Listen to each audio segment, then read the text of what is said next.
Welcome to Construction Genius. My guests today are Mike Humphrey and Camilo Garcia. They are the Northeast Regional co-leaders at DPR Construction. And today we're going to take a journey from the 90s through the 2008 crash to today's AI surge and discuss how to build a lasting, successful, culturally rich and strong construction company. We're going to discuss how to find the right clients, the right projects in the right locations, when to keep a customer and when to let a customer go, how to hire effectively, and how to manage yourself as an executive leader in a growing business. There's tons of great applications in today's conversation. I know you're going to find it extremely helpful. So let's dive right in.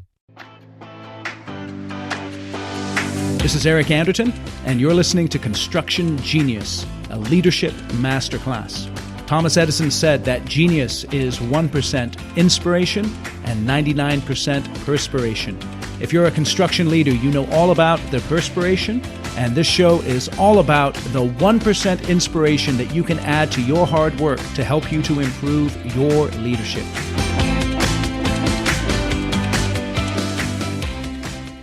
Mike, Camilo, welcome to Construction Genius. Glad to be here. Awesome. Hi, Eric. Thanks for having us. Great to have you on. Please introduce yourselves to our audience. So, hey, folks. Hi, my name is Camilo Garcia. I've been with DPR going on 23 years. I started my career in Phoenix. I then did a stint abroad working still for DPR from 2011 to 2014. And then since 2014, I've been here in the Northeast. My current role at DPR is that I partner with Mike, and we're ultimately responsible for the Northeast region. Excellent. Yep. And Mike Humphrey, I actually started with the company 33 years ago as an intern before coming on full time.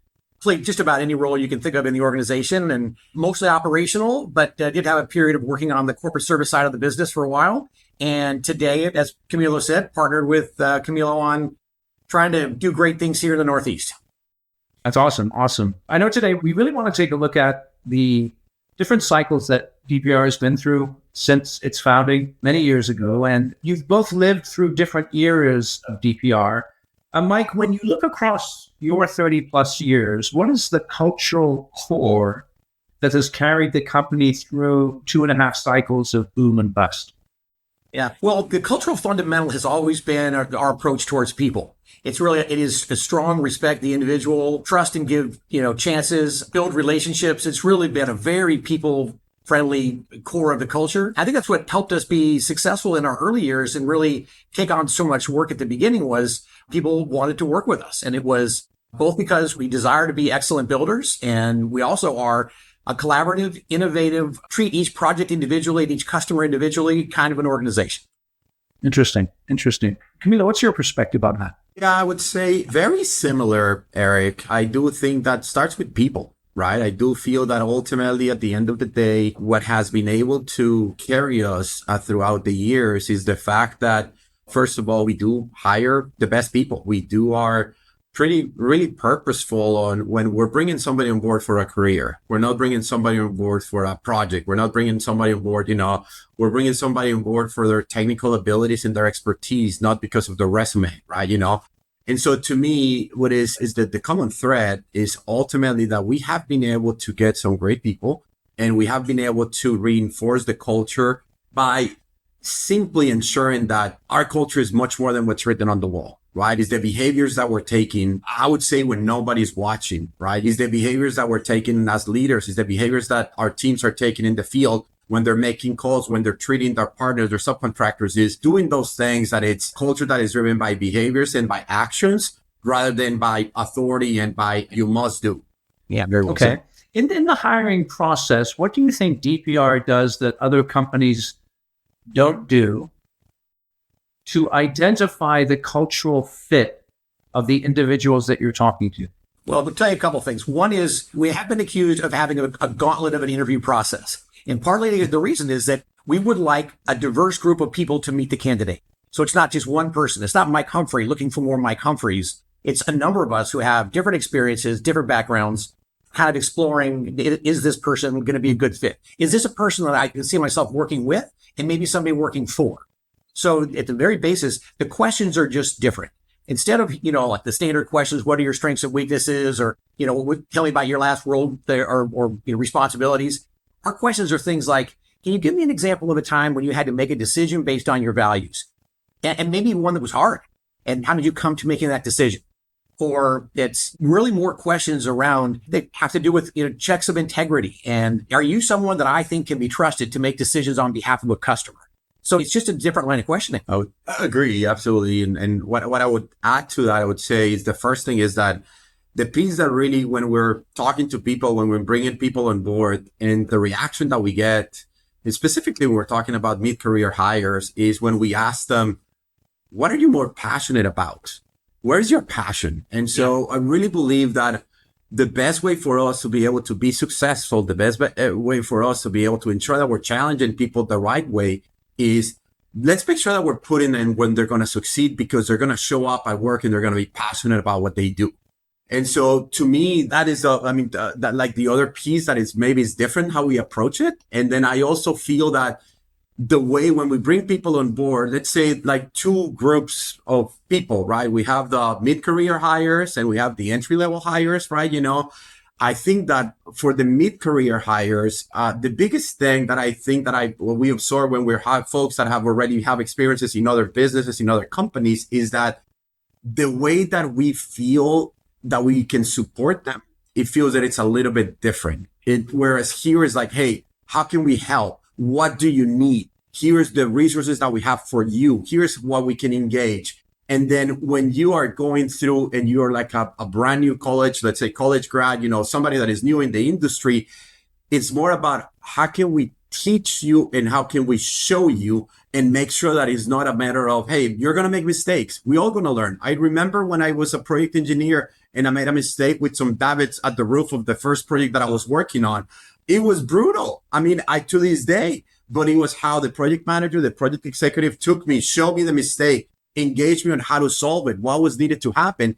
And so to me, I think that what we bring forward is that we bring forward people, instead of blame, is how can we teach them? How can they learn? And that's what I think it's different. And that's what I hope that it drives our culture to ensure that people feel value here. Okay, so a couple of things I want to ask you about. When you ask a question like, give me an example of when you made a decision based on your values, how do you know when someone's blowing smoke at you on that? That's a great question. I'm not an expert in reading body language or tone of voice, but I think there are tells. There are signs when you interview enough people about, who is coming across as super polished and who really stopped and thought about it. That might be the number one indicator, is did they pause before answering?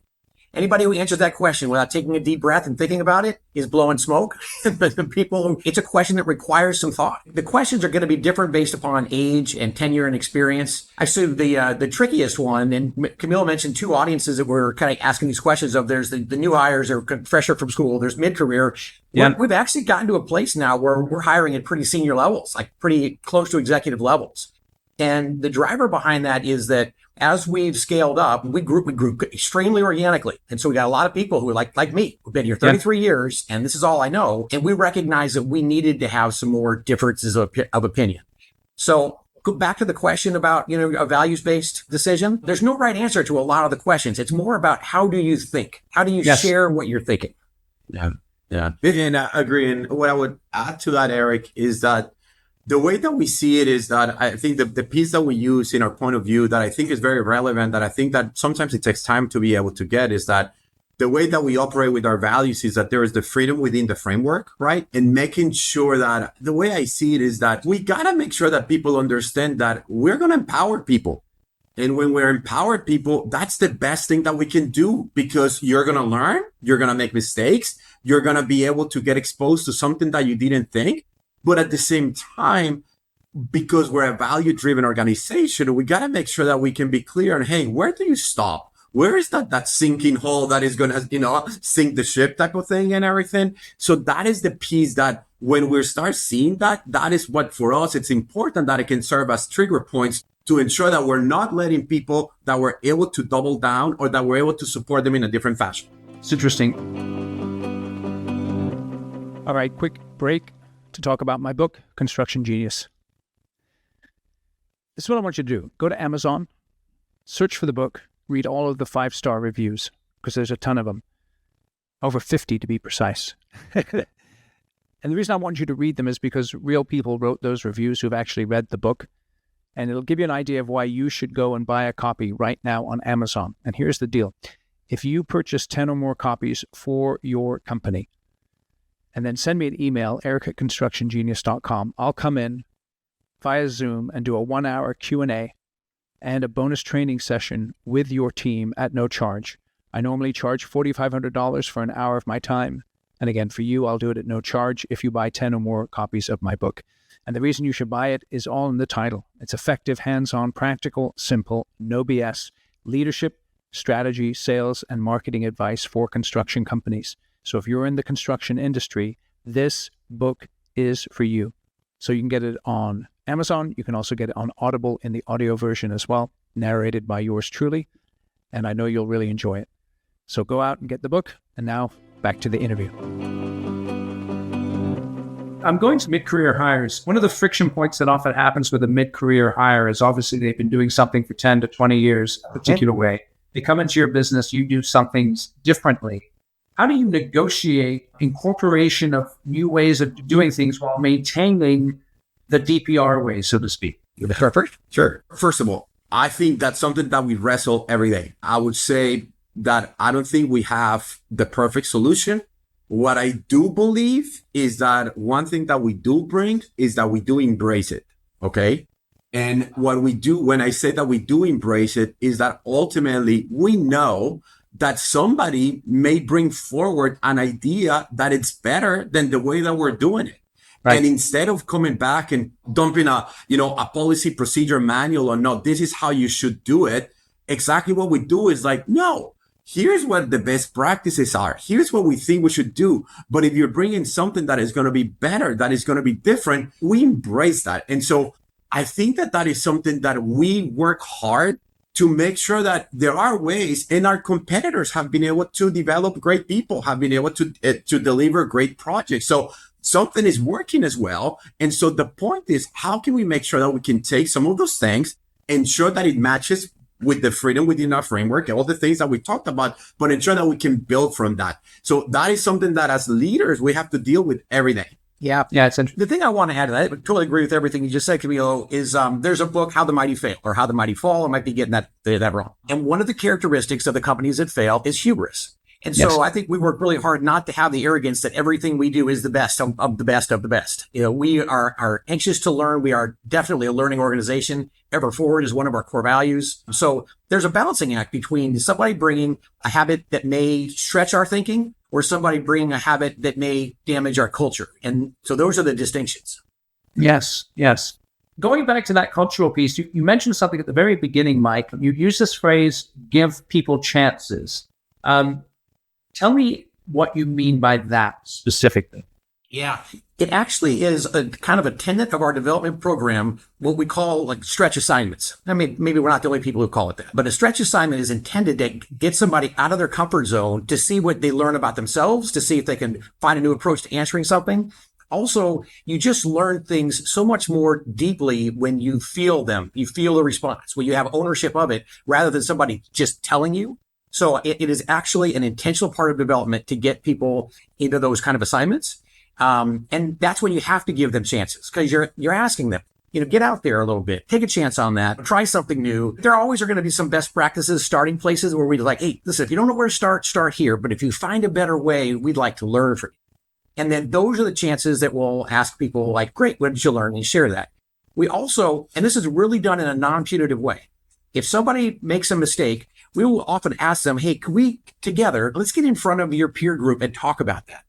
Not punitively, so the rest of us can learn. And that's another one of those real, maturation moments where you got to stand in front of your peer group and say, hey, I made this mistake and I didn't see it coming. Here's what I'm going to do in the future. And it's like those kinds of things I think draw us closer. That's great. That's interesting. Let's keep it in the 90s here for a moment, Mike. During that first explosive boom when DPR, you all started, you went from 0 to 2 billion. What did discipline look like in terms of people, financial decisions, risk, and customer selection? And the reason I ask this is because, contractors don't go out of business because they lack work. They go out of business because they get too much work and then they execute it poorly. Yeah. Well, we did stay disciplined to what Camilo described earlier as we respect the individual. I'm going to use kind of an analogy to sort of draw what we've held true to. Most organizations, when you think about their structure, they paint a pyramid. The CEO and the president are at the top, and beneath them are executive managers, and beneath them are managers, and down at the very bottom is the front lines. Our pyramid is absolutely, literally upside down. The top of the pyramid is the front lines. Those people who are out taking care of their customers, taking care of our trade partners directly. The people who are actually making the decisions are the top of our pyramid. And then it works itself down where everything else underneath that is support. And so we did stay true to that. We had a real discipline around making sure that those who are closest to the project, the problems, are the ones solving it and not having to run things up a flagpole for no good reason. So that we stayed true to. We did not stay disciplined around what kind of work we were chasing even we work with a lot of great customers who value us because we're collaborative, we're innovative, we're very, very transparent in sharing what we do. But honestly, we were not having the best results. We didn't have the best safety results in that decade. We definitely did not have the best financial return results. Doing a lot of work, but we weren't making a great percentage on it. So there was definitely a lack of discipline in that part. But I think that Camilo, I was going to say, it's very consistent with who we are today. We were firing customers in the first decade the same way we would fire customers today that are just not a good fit for us or who don't value what we bring to the table. So that was another constant that a lot of people wanted us to work for them, wanted us to build for them. We did get to be selective. Interesting. Did you begin right out of the gate with that firing customers mentality? Because I do think that that's actually a tremendously healthy way of looking at your business, particularly in a high-risk environment like construction. We did not come out of the gate that way. We were hungry for work at the very beginning. Everybody was playing every role in those first couple of years. And I got to tell you, it was a ton of fun. We felt like a big playground. Everybody was really but we were building for good customers who we enjoyed working for and liked working for us. But it was like, we're doing an auto dealership and we're doing, part of an amusement park ride and we're doing strip malls. And yes, we're doing some very technical work. But we did not have the discipline to ultimately, we were picking by customers that we enjoyed working with, not necessarily by what we could build the best at. Interesting. Think about the last time you promoted someone into a leadership role and it failed. Why did it fail? I can tell you one reason. People know how to build projects, but they don't know how to build and lead teams of people. Construction comes with its challenges that only insiders truly understand. Generic leadership training doesn't cut it. You need a program to train your leaders built specifically for construction professionals led by an industry expert. And my online course, The Shift, is exactly that course. It has 5 modules. It'll teach your people how to control their calendars and reduce stress and embrace chaos and accomplish their critical tasks. It will teach them the 3 essential messages they have to communicate every day in order to motivate and lead their team effectively.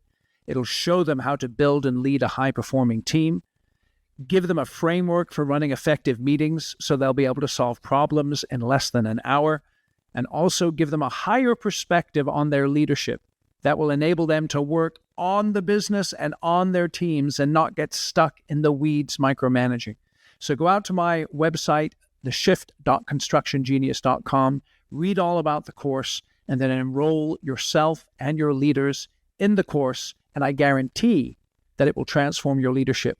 If it does not, you take the whole course and you didn't get benefit from it, you just send me an email, eric@constructiongenius.com, and I will cheerfully refund you 100% of your money. I'm really confident this course will transform your leadership. So again, go out to the website, theshift.constructiongenius.com, learn more about the course, and start taking it today. When you think about that, and Camilo, I'll open it up to you now as well, please. This idea of right client, right project, right location. How much time do you all spend having that conversation as you're filtering through the opportunities that are coming your way now? Yeah, Eric, a lot. So first of all, we do believe that what we want to be for our clients at the end of the day is that we want to be their trusted advisor, right? What we want to make sure is that the clients get to see us as an extension of their team and somebody that gets to understand their business even better than themselves. And so in order to do that, what we need to do is we need to make sure that, Mike was mentioning, we need to make sure that we have our core markets, that we stay disciplined in the type of work that we can, because if we stay disciplined to the type of work that we can be more technical. We can get to understand it better. So everything goes back and ties to ensure that we're able to have the best projects, right? The way that we say it is like, we just don't want to win a loser. Right. And so because we don't want to win a loser is because we're going to make sure that we can get to the point that we can get the right projects, the right customers. When I was, basically running a business, when we were going through and getting the type of projects that we were pursuing and everything, and of course, we were doing some projects, and unfortunately, we had some projects that were difficult. We had some projects that were hard to complete. One of the proudest moments for us from managing from customers was that when one of our customers wanted to go back and ask us, hey, would you like to come back and do the next phase of our project? And our response to that customer was, thank you, but no. Our teams did not enjoy the journey to be able to work and to be able to get the project successfully. How the project feels, how the project behaves, the relationships internally, externally, for us that matter. And thankfully, we're at a point that we could say no to a customer, but it really meant a lot to our teams that we can go back and say, that was a bad experience. That was something that we don't want to go. And at the end of the day, we want to make sure that people feel proud of the work that we're doing. Interesting. Mike, at the end of your first decade, you came across some tremendously challenging times. What happened there, and how did it change DPR's understanding of discipline moving forward? Yeah, it was a scary time. And so we grew, like you said, in the first 10 years, 0 to 2 billion. We got to a place when the market actually got really volatile, right after around when 9/11 happened, when the dot-com bubble burst, when the Enron scandal was happening. In that era, everything tightened up, including our relationships with our bankers and our surety partners. And they came and took a hard look at what our results were like. And so they're like, wow, fantastic, great revenue, but your returns on that revenue aren't the kinds of things that are impressing us. And it put us in a position where we had to make a really tough decision. Either we need to get more equity, we need to get more money in the bank, and we're either going to allow investors to come in, and if we do, we lose full control of our company because the new investors get a piece of it, or we're going to have to slow down. We're going to have to contract a little bit. Very, very difficult decision that, obviously it involves people's livelihoods. And Doug Peter Ron took it extremely personally and really felt like we were to take responsibility for this and we're going to fix it. And so it really launched us into the next decade where this is where the discipline really started. So where the answer to your last question about what were we disciplined about in the first 10 years? Not very much. It was the second 10 years that taught us discipline. Yeah.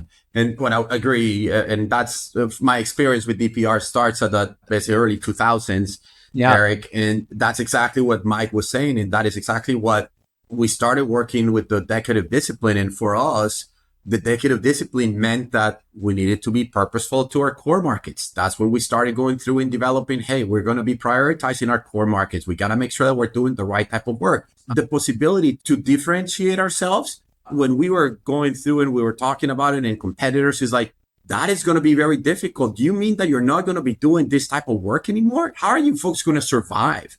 And so that was my experience. When I joined, that's when, in the West Coast, we're going through and we had to do a few projects where we had to go and do joint ventures. We had a few projects that we couldn't do and we had to say no to clients. We had to, the bonding was harder to obtain. And so ultimately, it gave a different experience to us. But the beauty of that is that I think that made us stronger at the end of the day. And it laid the foundations to make sure that with that discipline, that then we can grow and we're going to be better. But it was something that was very interesting to be able to navigate through those times.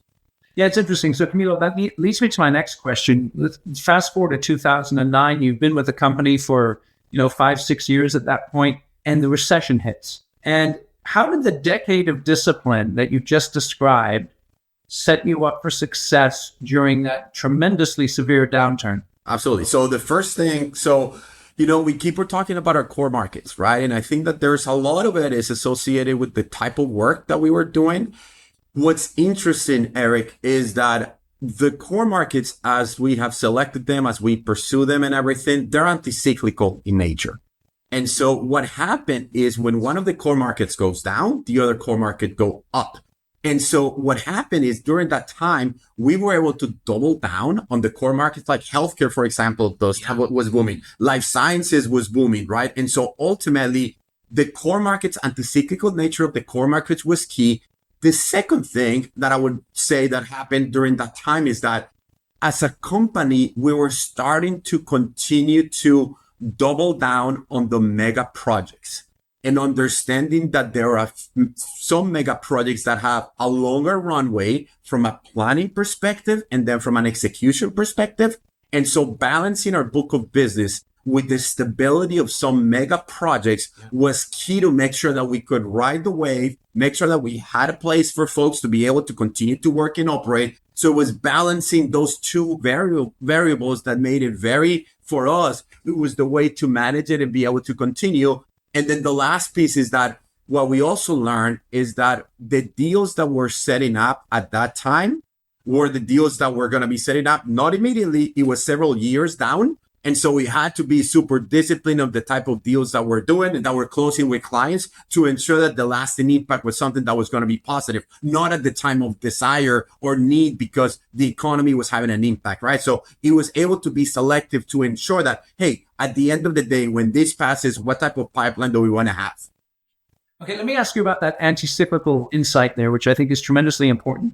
Did you guys consciously choose that as you were developing your strategy, or was that something you stumbled upon and then thought, wow, this is great, let's keep doing this? No, we did. First of all, we decided that our core markets were all going to be technical markets. And so there's the kind of the starting place is that there's a lot of commercial work, residential work that is just like low bid wins. There's a lot of highly technical work where customers know they need a really intelligent builder. And, a builder who's going to, because these things are very, very complicated buildings in life science, healthcare, advanced tech for sure. And so that's where it started. And we kind of could see that healthcare, we started on the West Coast. So we were, predominantly a West Coast builder and, through the first decade and a half. And Oshpod rules healthcare building. And so you could start to see projects coming years in advance. Pre-con took years to happen. And so we kind of knew, like, hey, 3 years from now, there's going to be at least 2 or 3 big hospitals getting built in this area. And so we really invested during those 3 years to make sure we were positioned for those. And then, we felt the, life science and drug manufacturing moved overseas for a long time. And then, but we stayed with it, kind of on the R&D side, as well as the manufacturing side, so that when flash forward to when COVID hit, all the manufacturers coming back. The United States needed to have its drug manufacturing here and not overseas. So we've just always kind of been positioned for these waves that move just by watching the industry. Interesting. And then on the mega projects, it's interesting because you talked about how you rapidly grew in the first decade, and that rapid growth had a negative effect. Obviously, taking on a mega project requires the ability to bond the project and all those kinds of things to qualify for it. What drew you into mega projects from an execution perspective? Can you dive into that in a little bit more detail? Yeah. What I would say is that the mega projects that we're tackling, define that for the audience, what you're thinking of. Exactly. The mega projects that we're executing are basically projects that are very technical in nature. What was the value of a mega project in the second decade versus the value of a mega project in this decade? I agree. I mean, so basically, when we were doing projects at the beginning of the 2000s, a mega project was about $200 million, basically. Wow. Right now, the projects are, basically, 2-3 billion more, right? Growing and growing, right? And everything. But I think that those mega projects, it's interesting is that the mega projects from a core market perspective, right? The mega projects tend to be more technical in nature. The majority of the mega projects tend to be, for example, if you're talking a life sciences project, what you're doing is you're doing some manufacturing. That is basically has some capabilities that are needed. Big hospital, very complex technical project that you need to be able to develop. Same with data centers as well. And so the driving piece, I want to make sure is like, we don't want to be the biggest company. We don't. That is something that continues to be true. We are not in a mission to be able to chase revenue. What we do want to make sure is that at our business units, at our regions, we do have the right sweet spot, let's say, of our volume and our book of business to ensure that we can have relevance in the marketplace. And so with that relevance in the marketplace, then we need to be able to tackle, hey, what does that look from a mega project, right? We have had multiple customers, thankfully, that have taken us to places where we were not operating before because they want to continue to be able to work with from an account perspective, right? From repeat business. And so that has been the other part of the mega projects that have continued to take us to other locations as well to be able to support our customers. So that was the other question I was going to ask is obviously you guys started in the Bay Area in Northern California, but you're all over the United States now. Would you say that was more customer driven than project driven, or how would you describe that? Yeah, in the first decade, we grew up to 18 offices, and then we actually leveled out around 13 offices for a while. But each of those 18 offices was us chasing a customer who said, you did a great job for us in this city. Would you consider building for us in that city? Now, They didn't all stick. We went and did some really big work, for example, in Utah. And that didn't turn into an office for us. So it kind of went both ways. We would build a big job for a customer that we already had a good deal with, grow a team, and then you make the decisions. Are we going to get everybody back to other offices, or are we going to plant roots? And we've had some where we planted roots for a while, and the market either dried up in a different way and retract a little bit, but they very much focused on following customers. And does your decision to stay in a market, is it strictly driven by the availability of projects in that market, or do you take other things into consideration? Well, if we're doing it right, we have this phrase, kind of this responsibility thing about controlling our own destiny. So if we're going to commit to building an office and plant a flag, we're going to do everything we can. First, we're going to really ensure that the market is there and it will be sustainable for a while. And we also, it's like you start thinking about the people you need at any different chapter of an office. At the beginning, you need people to get out and sell work, meet new customers, develop those relationships. You follow that. You need really good executors who can build and keep a good brand name for yourself because you're building great stuff. But it's sort of like people's energy level shifts a little bit depending on the market, but our commitment to the market doesn't change. Yeah, agree. And what I would add to that is that, well, first of all, our thought is we do want to make sure that we continue to have a home base for people, to make sure that they're sleeping in their own beds, right? Making sure that we can develop the book of business that is going to be sustainable. There's also the relevance in the name in the marketplace that we want to make sure that we maintain. That is something that, again, is not about being big. It's about being relevant, right? That we want to make sure that we can maintain. So that's why it's one of those things that it inspires because people see our signs, clients see our signs, clients see our projects, clients see our cranes. That continues to be something that it's a matter of pride for people. So we want to make sure that we can reinforce it. And then the last thing is that in comparison or some of our competitors or other companies, one of the things that we have is that, yes, we may be a company that is considered a large general contractor, very, forward-thinking technical builder, but we do pay a lot of attention and we continue to be dedicated to do small projects. And when we refer to small projects, we call it special services group that is solely dedicated to ensure that we can service our customers regardless of their size of their projects. And so what that has happened is that has allowed us to ensure that we can continue to service our clients when they have small work. It has also given us some great stories that we start with a small project and that small project is able to get going to the point that we're doing bigger work for them. Ultimately, is be able to support the clients. Ultimately, is to be able to have a steady book of business. And it also helps us on developing people as well. Because some of these small projects, the churn is much quicker. So then you can start a project, close a project, start a project, close a project. And so you do get people to get exposed a lot more to the cycles of construction. And it's an experience-based industry. That's tremendously interesting. Yeah, I like that insight there about the logic of small projects, both from a customer perspective and from an internal learning perspective. That's excellent. During the downturn, what did you learn about the kind of people who thrive at DPR? As you're in the depths of it in 2009, 2010, what did you learn about who thrives and who doesn't? Well, it's probably back to that consistent, what's the core of the culture that sticks? It was those core culture that stuck. First, we feel extremely lucky that we did not suffer nearly as much as our competitor friends in the industry because we diversified our workload, because we were able to, keep some big jobs. But nonetheless, we really kind of were hunkering down ourselves. The people that really thrived are those who have, the phrase is sort of like, work within a culture of discipline that supports an entrepreneurial spirit. Another way of saying it, Camilo said earlier, is freedom within a framework. Those people who really understand, I have the power, the ability, the influence to be able to go try to find the next best work, try to execute the work in a better way. I've got that kind of ability to go do it. I'm going to ask as many questions as I need, look for the resources I need to do it. But those people who really had that entrepreneurial side and worked within the culture of discipline are leaders today. Agree. And what I would add is that not only is the entrepreneurial spirit, it's also I'm going to very technical term, of course not, but it's the go-getters, right? Ultimately, those are the ones that thrive here. And the reason why is because what we do, construction, experience-based, is basically, it's about doing it better. It's about learning. It's about seeing how you can coordinate with people, engage with others. And ultimately, it's about attitude. We are one of the coolest things when you ask around and check around is the diversity of background on the folks that work with us and work for us, right? In the sense that we pay attention and we are really, really want to make sure that we hire folks that bring different backgrounds, different expertise, because ultimately that is what's going to help us right now to make sure that there is a different perspective on how we want to solve the problem. So that for us, that's why the folks that thrive is the folks that come with the right attitude, that are willing to learn, that are willing to roll up their sleeves, and that ultimately that they're go-getters. How long does it take you to figure out that you guys have made a bad hire?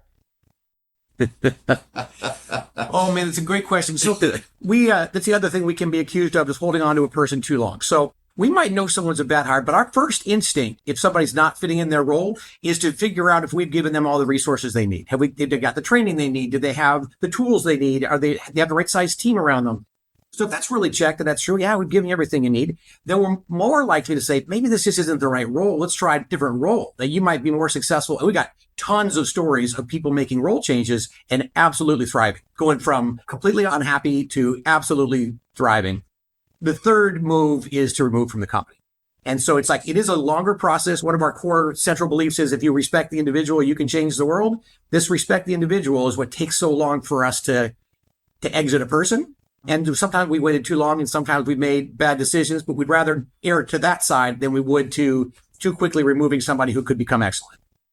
Yeah, and I agree. And then to me, the other piece is that as painful as it is sometimes, is like there are folks that the way that we behave, the way that we operate, some folks that may not be a fit. And for us, it's painful. I mean, I can tell you it's painful when we figure it out, somebody that we care, that we value, but that individual is not able to thrive under how we empower and how we don't have somebody checking the checker and somebody that is going to go and show you got to do this to do that. That individual may be a very capable individual, maybe a very technical individual that is going to be able to do some great things. But there is something about the trust that we put on people and how we allow folks to shine. I mean, Jim Collins has this phrase about throwing turtles, right? Throwing turtles and see they come back and they can swim back, right? And so to us, that's so important because we want to make sure that we can give people chances. But at the same time, some people may be more that they are a top-down approach. They want to make sure who's my boss. That is something that it's unfortunate, but that is something that for us is not about the title. It's about the responsibility. It's about how you're going to be able to do it as a team. Sometimes you're going to have to do something that you didn't do before. Sometimes you're going to have to pick up for somebody that needs the help. So that is the piece that it's difficult when anybody leaves the company, but it also has to be a good fit both ways. I think you'd also agree, though, that people make mistakes and we give them a chance to learn. That's one thing. People who break a core value, we are very swift to move on that group of people. We have a very low tolerance for people. That's a fair point. Yeah, absolutely. You don't have to name names or get too specific, Mike, but I'm interested there. Give me an example of that specifically, just so people have a kind of a hook in their head of what you're talking about there. Yeah. Well, let's say there's certainly a breach of integrity. If somebody is actually, misusing DPR funds or our customer funds, those are so swift and they're very, very rare. But there's also like we really value enjoyment and ever forward and, that the environment on the project should be really like lively. If you're not having fun at work, you're probably doing something wrong or you've got a bad apple in the group. And that's the other group of, if we hire somebody who likes to manage through fear, or likes to manage through power, those people also just don't last very long. That's right. Yeah, I would say that was spot on. To me, it's like abuse of authority is what I would say is one of those things that has been the biggest friction with some of the folks. That is like, it's unfortunate, but it's like they feel that because we are opening the sense of how we approach roles and responsibilities, how we approach the fact that it's like, hey, somebody's going to be able to help you in this.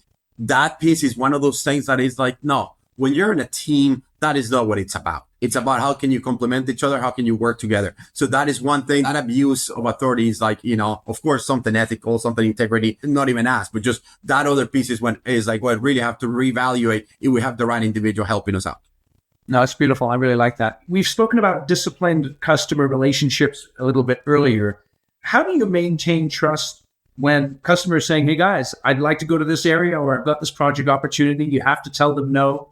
How do you negotiate that particular situation? Yeah. You're actually pretty good at this. No, it's like, Eric, that's a great question. A few things come to mind, right? The first thing that comes to mind is truly be able to be open with the customers when we have or when we don't have the right resources to be able to execute the project successfully. I think that we have been part of multiple discussions with clients that they want us to take us to more, for example, they are bringing us, more work. They're giving us another opportunity.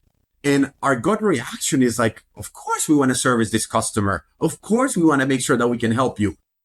Sometimes that is the biggest mistake that we can make because we don't have the right people that is going to be able to execute it. Mm-hmm. And so what we have found is that when we have those tough discussions with the customer up front, when we bring up and said, you know what, we don't have the team, but here's how we can help you. Is there anything that we can do? For example, is there something from a planning, a pre-construction? Is there something that we can do, but we don't have the resources to execute the job?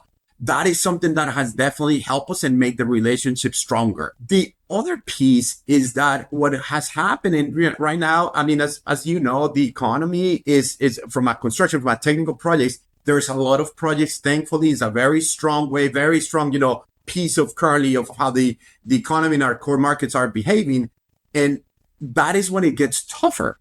Because what is happening sometimes is that we want to go and we want to sell to our customers. We want to make sure that we can stay relevant, that we can maintain, that they're going to give us an opportunity. But what's happening is that sometimes we don't have the services that we can provide because we don't have the right people. And so what we need to do is we got to make sure that we double down on those relationships. We got to make sure that we double down on relationships when customers don't have projects. Because the fact that they may not have a project today doesn't mean that they're not going to have a project, in a few years, or be able to develop those relationships because there's a lot of movement of folks, clients from one company to another company. And it's those relationships that are very, very important at the end of the day. Interesting. Mike, anything you'd like to add to that? I think you said it up completely. I could pile on, but I'd be saying more of what he just said. So let's take a look in a little bit more detail at today. Right now we're in a AI-driven data center surge. You guys are doing a lot of work in that space at the moment. How is this current boom affecting your people, your culture, and your internal sense of discipline? It's a fantastic question. First of all, you're accurate to point out that it makes us a little uneasy to have this much of we try to balance out those core markets that Camilo described, and We're a little bit out of balance right now. However, when we talk about our operating range, a lot of people talk about operating ranges as like in dollar figures. We really think about our operating ranges in headcount, in people, in like the people resources that we need. So I'm just going to kind of make up some numbers to illustrate the story. Let's say you have a $500 million data center that might take 75 or 80 people on a team to build. Let's say you have the same $500 million job in a hospital or a life science manufacturing. It could be double the number of people that you need. Yes. Let's take it one more level. Let's say that you want to do 100 small jobs, $101 million jobs. You might need 200 people to do that work. So we're really balancing isn't so much, we do balance the markets, but those markets require different resources. And so it's a little uncomfortable, but still more comfortable because the headcount required per volume is lower in those big data centers. And so we are able to maintain some balance. How much time do you spend as an executive team having the types of discussions that you're describing there? As a leadership team, quite a bit. Those are the kinds of things that come up pretty regularly in our leadership team. I mean, ultimately, we want the company to be successful. And for it to be successful, it's all the incremental parts of the business have to add up. And right now, we got really big and we got a lot of work in front of us. And we're going to have to, we have to hire to keep up with it. We're going to have to probably grow our corporate service group to support the additional hires. We're going to need more space. There's just a lot that goes with that. So when it's, we talk about these operating ranges because it affects so much. Yeah. I agree. And what I would add to that, Eric, as well, is that there's also, because of the boom, because of everything that is going on, there's also a way of how do we look our business so we can provide our services differently? So that's basically the other piece about the fact that it's like, hey, of course we're builders. We love to be able to, build in the projects that we're executing. But at the same time, the industry is evolving right now where there's a lot more need from a prefabrication perspective, a lot more need to be able to utilize technologies to be able to plan the project, a lot more need to be able to automate a lot of the activities, a lot of the things that are happening that are going to be able to ensure that the project gets done smoothly and safer. Because when we're minimizing rework, right? There's of course a direct relationship between rework and safety, right? And so what we're trying to do, and because of all these things, is like, how can we look at it differently so we are integrating the services that we provide? The way that we like to say it is that we want to make sure that we can utilize our strategies to control our own destiny. And that's the way that we put it, because we believe that that's going to be able to help us first plan the project better. Second of all, execute it safer, more properly coordinated. And at the end of the day, the journey is going to be different. So that's what we're seeing. That is like, how can we make sure that we can do the projects differently to ensure that we can the scale as big project or small project, if you plan it properly, you're going to be able to execute it successfully. Yeah. Both of you are in an executive role, and one of the things that people are challenged with in leadership is micromanaging or doing other people's jobs. Let me ask you, as individuals, how do you discipline yourself to stay focused in your role and responsibility and avoid getting interrupted by the needs of others that are not within that role and responsibility? The first thing for me, and this is a very hard thing to develop, is for a long time in my career, the number one reason I would accept a meeting was because I had time to do it. Not because I could add value, not because it would add value to me. It was like I had time and I thought I was so important that people would need my time. So it's like just coming to that realization again, removing all the hubris, I'd become a lot more selective in the meetings that I attend. And even more importantly, sometimes I'll say, I'm not the right person to join that meeting. The project managers who you really need, that's who you should reach out to. So there's the first thing, is like just not getting in the environment where I feel like I have to say something. And then the other thing is I have in my career also had people that I just would ask to be my accountability buddy and just be like, hey, you know what I do? I tend to say yes to everything. I would like for you to say, Mike, did you mean yes or did you mean no? And so I've planted enough of those accountability partners in my life. Yeah, good.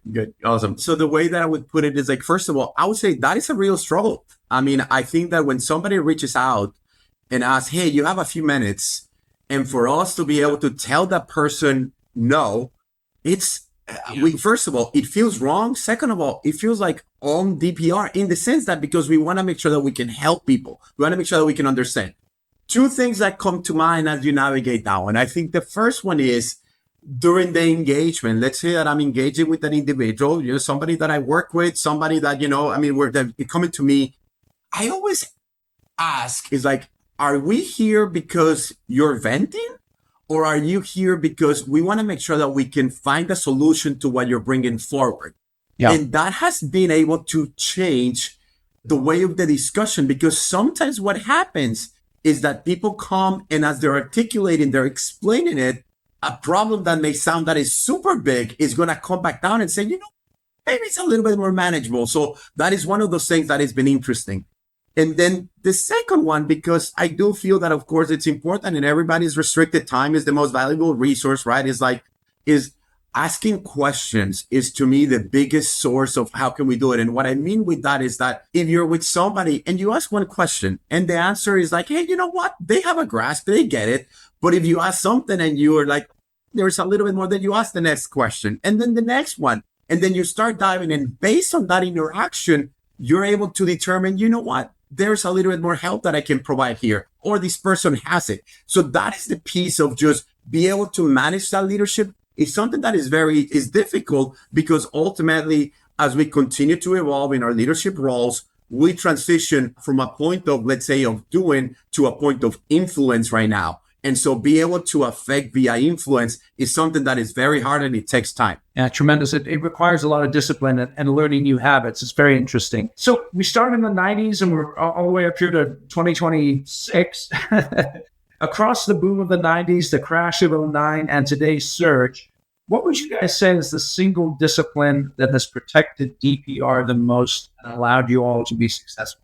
It's hard to say that there's any single discipline. I think it's what it is it's the cumulative effect of the lessons that we've learned. And we keep coming back to when we found ourselves overstretched and the tax that it has on leadership, we sort of have this rubber band effect of like stretch out and then return. So I think that's the discipline is at the leadership team level. We are, despite the fact that we did not intend to have the kind of growth that we have right now, we are challenging ourselves in really difficult ways. We also are pretty good at building consistent metrics for making decisions. So we have a red zone, and that red zone has got some questions and some dollar figures that are like, like we want all of our projects to be in our red zone. But that red zone has to get more and more, it's going to get tighter. And so when we started getting projects over 600 million, over $1 billion, we actually have created a different form of what are the terms of a deal that will allow ourselves to build. So if we're going to do something that big, if we're going to grow that much, it has to fit a criteria that's really pretty strict that protects the company, protects the people in the company, make sure that we don't put our customers in a bad position. Yeah. Awesome. Great. I agree. To me, what I would add is I believe that our strongest way to be able to tackle this is that we are still in a relentless pursuit of our purpose, in the sense that we continue to be, we exist to build great things. And that means great projects, great teams, great people, right? So ultimately great relationships. And so at the end of the day, what's going to keep us and what's going to maintain us is that unwavering commitment to our core values, to our purpose, right? Because we do know that as a company, as an organization, our priorities are going to change. Our objectives are going to change. Those have to change. Those have to change with time. Those have to change with the economy, with the clients. But ultimately, our core, our DNA, that is the thing that we want to make sure that it stays true, regardless of size, regardless of volume, regardless of market, regardless of geography, because that's what's going to make a difference. So our relentless pursuit of that purpose is what's going to be able to keep us going. Excellent. I appreciate that. Let's wrap up here with one last question. I'll ask you both this question. And the question is this: if you were talking to a fellow construction executive and you were to give them one piece of advice to thrive in their career, what would that advice be? Camilo, I'll start with you. What's that one piece of advice you would give someone? There are two things like what I would say if I were to start over. It would be the first one. It's like, make sure that you understand the stepping stones that are going to be able to get you better.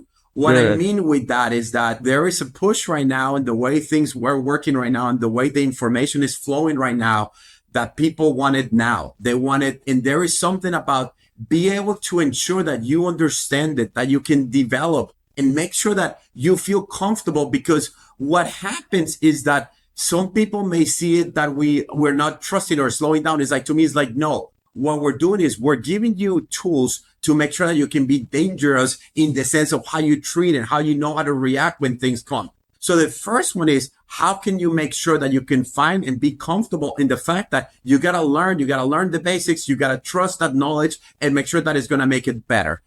And the second one is that relationship matters. And making sure that at the end of the day that you spend time building your relationships, building your network internally and externally is pretty fascinating to see how a friend, a client, somebody is going to transition, and ultimately that relationship is going to make a difference for you, for the project, for the company. And sometimes when we're starting and when we're going at the beginning, we're more concentrated on executing our work, doing our work.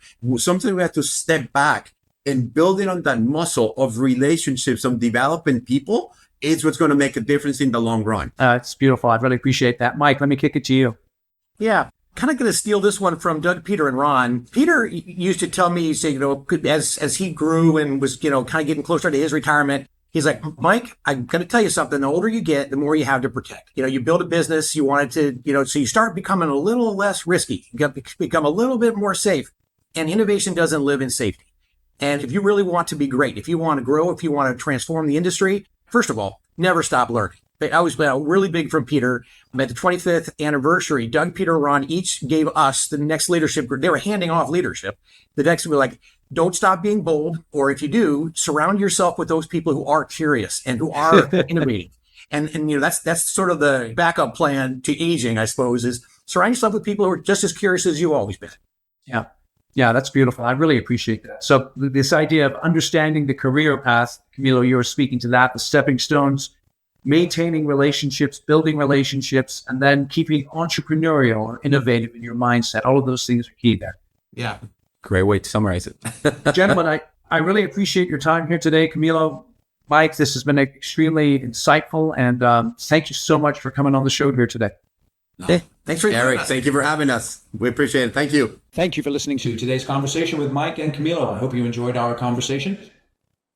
And I know if you search up their names on LinkedIn, you'll be able to connect with them, tell them how much you enjoyed the interview. Feel free to share this with other people who would benefit from listening to Construction Genius, and give the show a rating and a review wherever you get your podcasts. We'll catch you on the next episode. Thank you for listening to this episode of Construction Genius. Hope you found that 1% of inspiration to help you in the next few days.